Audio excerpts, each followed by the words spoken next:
kopi cukup menyapu segala lini. Masa depan dimulai dari warung kopi. Wah, modalnya berapa ya? Profit atau tidak?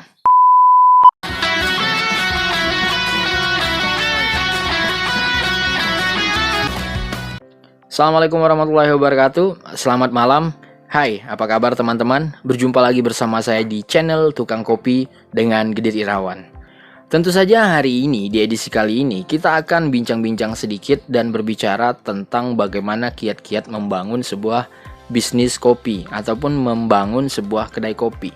Nah, teman-teman, seperti yang kita ketahui bahwa saat ini kopi menjadi trendsetter di kalangan anak-anak muda ataupun orang-orang yang mulai ingin berbisnis. Bahkan muncul beberapa jargon, yaitu ya seperti teman saya di jaringan Warkop Nusantara, jargonnya seperti ini: masa depan dimulai dari warung kopi. Luar biasa kan? Dan hal ini sudah menjadi salah satu patokan bagi anak-anak muda untuk mulai berbisnis tadi. Kedai kopi menjamur di mana-mana, mulai dari kota-kota besar sampai kota-kota kecil seperti ini. Dan akhirnya hal ini membuat kita termotivasi untuk juga ingin mencicipi bisnis ini. Apakah menguntungkan atau tidak? Ya tergantung bagaimana proses teman-teman menjalankan kedai kopi ini nantinya. Nah, hal yang paling sering kita dengar ketika kita ingin membuka sebuah usaha ataupun membangun sebuah usaha, tentu saja adalah bagaimana caranya saya untuk memulai hal ini. Atau, wah, modalnya berapa ya? Profit atau tidak? Ini adalah pertanyaan-pertanyaan dasar setiap kita ingin membangun sebuah usaha, baik itu usaha kopi ataupun usaha lainnya. Namun tenang teman-teman, hal-hal seperti ini sebenarnya dapat dengan mudah kita atur ritmenya atau kita jalankan dengan mudah apabila kita sudah tahu dulu konsep, bentuk, dan jenis seperti apa yang ingin kita bangun nantinya. Ini juga berlaku terhadap kedai kopi. Teman-teman yang misalnya pengen buat sebuah kedai kopi, jika teman-teman dari awal sudah tahu, saya pengen konsep yang seperti ini, saya pengen bentuknya seperti ini, saya pengen jenis usaha kedai kopi saya itu seperti ini, hal ini mungkin bakalan jadi lebih mudah kita jalankan dan mudah nanti hitung-hitungan budgetnya ataupun modalnya. Nah, jenis-jenis kedai kopi pada umumnya yang bisa kita temui, yang bisa kita jadikan referensi nantinya dalam ketika kita ingin membuat kedai kopi, itu cukup banyak di sekitar kita. Nah, yang pertama yang bisa teman-teman jadikan referensi kedai kopi seperti ini. Ini merupakan kedai kopi yang lebih mengutamakan kopi saset untuk dijadikan modal bisnis utamanya tadi. Jadi kalau dengan yang seperti ini teman-teman tidak perlu ribet. Cukup stok kopi saset, kemudian jalankan kopi saset ini, dan untuk modal secara teknikal ataupun skill, jenis-jenis kedai kopi yang mengutamakan kopi saset sebagai bahan bakunya ini tidak memerlukan hal yang cukup ribet, karena ini sudah memiliki takaran tersendiri di dalam setiap sasetnya. Umumnya masyarakat kalau menggunakan kopi saset ini, satu saset itu bisa dijadikan satu gelas kopi dan juga bervariasi. Kadang teman-teman bisa lihat ada yang seperti cappuccino, kemudian ada mochaccino, kemudian kopi susu, kopi latte, dan pun kopi hitam. Dan ini bisa kita dapatkan banyak tempat. Teman-teman tidak perlu ribet memikirkan peralatan-peralatan kopi yang secara profesional. Cukup saset kopinya, kemudian cukup dengan menggunakan gelas apa adanya, kemudian ada dispenser untuk menyediakan air panas, dan hal ini tentu saja mudah. Hal ini tentu saja bakalan mudah juga untuk kita perhitungkan berapa modal yang kita butuhkan teman-teman. Nah, itu adalah jenis kedai kopi yang pertama yang bisa kita jadikan sebagai referensi bisnis.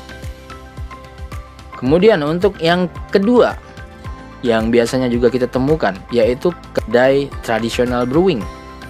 Kedai tradisional brewing ini banyak terdapat di sekitaran pesisir-pesisir barat Indonesia, seperti di Aceh, kemudian di Riau, Belitung, kemudian Pontianak, Kalimantan Barat lah khususnya, dan juga di beberapa daerah lainnya. Traditional brewing ini kita memerlukan alat berupa kettle kopi atau kettle tembaga. Kemudian ada juga beberapa tempat untuk menyeduh induk kopi, kemudian nanti disaring. Kedai kopi jenis ini menjadi salah satu destinasi favorit untuk orang-orang, khususnya orang-orang lokal. Karena konsep seperti ini biasanya kopinya disaring, bisa juga ditubruk. Dan kedai-kedai kopi seperti ini kebanyakan itu menyediakan dua jenis kopi, yaitu kopi hitam dan kopi susu. Nah, ini bisa dijadikan sebuah referensi untuk kita dalam membangun kedai kopi tadi.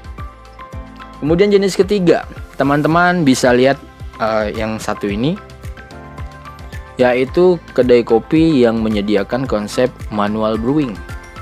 Nah, ini yang saat ini sedang jadi trendsetter di kalangan anak-anak muda, khususnya di beberapa kota-kota besar. Kenapa trendsetter? Karena manual brewing ini bakalan menemukan peralatan-peralatan kopi yang unik. Mulai dari French press, kemudian teman-teman bisa lihat metode seduh P60, pour over ya, menggunakan alat seperti P60. Kemudian juga ada yang namanya aeropress, kemudian ada juga sipon. Kemudian selain itu teman-teman bisa juga temukan Vietnam drip di sini. Dan juga yang unik di sini kita menggunakan biji-biji kopi single origin yang bisa ditemukan di beberapa daerah, Aceh Gayo, Toraja, kemudian ada Papua Omena. Dan ini benar-benar menjadi salah satu tren bagi anak-anak muda. Dan ini biasanya cocok di kalangan-kalangan mahasiswa dan kalangan-kalangan menengah. Kita juga perlu skill untuk membuat kopi ini sendiri, karena manual brewing ini setiap alat berbeda cara penanganan kopinya. Nah, sama-sama menyeduh kopi, tapi prosesnya yang berbeda. Dan saat ini kedai-kedai kopi yang memiliki konsep manual brewing ini sudah mulai menjamur di setiap wilayah, baik itu kota-kota besar ataupun kota-kota kecil seperti di tempat saya saat ini. Nah, kemudian yang keempat, yaitu adalah kedai kopi yang berbasis espresso mesin ataupun menggunakan mesin espresso di kedai kopinya. Biasanya kedai kopi ini adalah kedai kopi kelas-kelas premium. Teman-teman bisa lihat seperti misalnya Anomali Kopi atau Filosofi Kopi, ataupun beberapa kedai-kedai kopi yang memang sudah hits.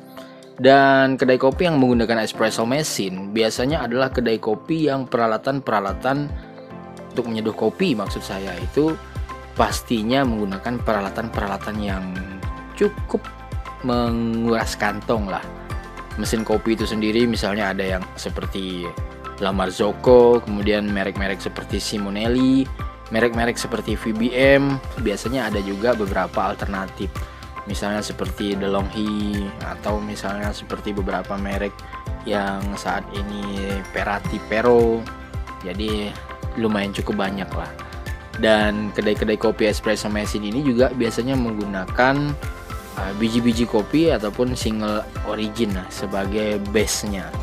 Single origin mereka biasanya bukan hanya single origin yang berasal dari lokal, mereka juga biasanya menggunakan biji-biji kopi dari luar, baik itu dari Brazil, Ethiopia, dan sekitarnya. Menu yang mereka suguhkan biasanya juga menu-menu yang menarik. Bukan hanya espresso ya, biasanya ada caramel macchiato, kemudian ada ya pokoknya iris kopi dan lain sebagainya lah yang mungkin jarang kita dengar. Jadi biasanya ini menggunakan budget yang cukup mahal teman-teman. Nah, alternatif nih, biasanya konsep kelima yang pernah saya ketemui itu adalah kedai kopi yang menggabungkan lebih dari dua jenis konsep kedai kopi. Kadang-kadang ada kedai kopi yang juga memanfaatkan traditional brew, kemudian juga menggabungkan dengan manual brewing. Mereka buat kopi hitam dan kopi susu itu bukan hanya menggunakan metode manual, tapi juga menggunakan metode tradisional. Dan itu sering kita temui. Jadi tidak salah kalau teman-teman memilih konsep kelima ini. Saya pengen kedai kopi saya ini cukup berbeda, tapi cukup menyapu segala lini yang manfaatkan konsep seperti ini. Ada kopi saset, ada juga kopi tradisional, ada juga kopi yang basicnya mesin. Nah, itu bisa jadi pilihan yang menarik sih. Nah, jadi teman-teman, kembali lagi ke tadi. Jika ingin buka sebuah usaha, baik itu kedai kopi atau berbisnis kopi, lupakanlah terlebih dahulu saya harus mulai dari mana. PR pertama untuk teman-teman adalah pikirkan terlebih dahulu konsep kedai kopi, jenis dan bentuk kedai kopi seperti apa yang teman-teman inginkan. Karena berangkat dari sana, teman-teman bakalan bisa memikirkan masalah modal, budget, kemudian skill yang harus teman-teman miliki. Jika teman-teman hanya sekedar ingin buka kedai kopi yang budget tidak terlalu besar, ya pilihlah basicnya kopi saset. Di samping biayanya cukup murah, teman-teman pun tidak perlu memiliki skill yang mumpuni untuk buat kopi. Tapi jika teman-teman pengen yang lebih mengupgrade kemampuan, buka manual brewing. Namun budgetnya pasti bakalan disesuaikan karena manual brewing perlu peralatan-peralatan yang cukup banyak. Jika teman-teman punya modal lebih dan lebih tinggi lagi, pakai espresso mesin. Beli espresso mesin, upgrade skill, kemampuan, karena itu tadi. Jadi budget, skill itu bergantung kepada konsep dan jenis serta bentuk kedai kopi seperti apa yang teman-teman inginkan. Nah, tetap semangat untuk buka kedai kopi. Mudah-mudahan di tahun ini teman-teman punya kedai kopi.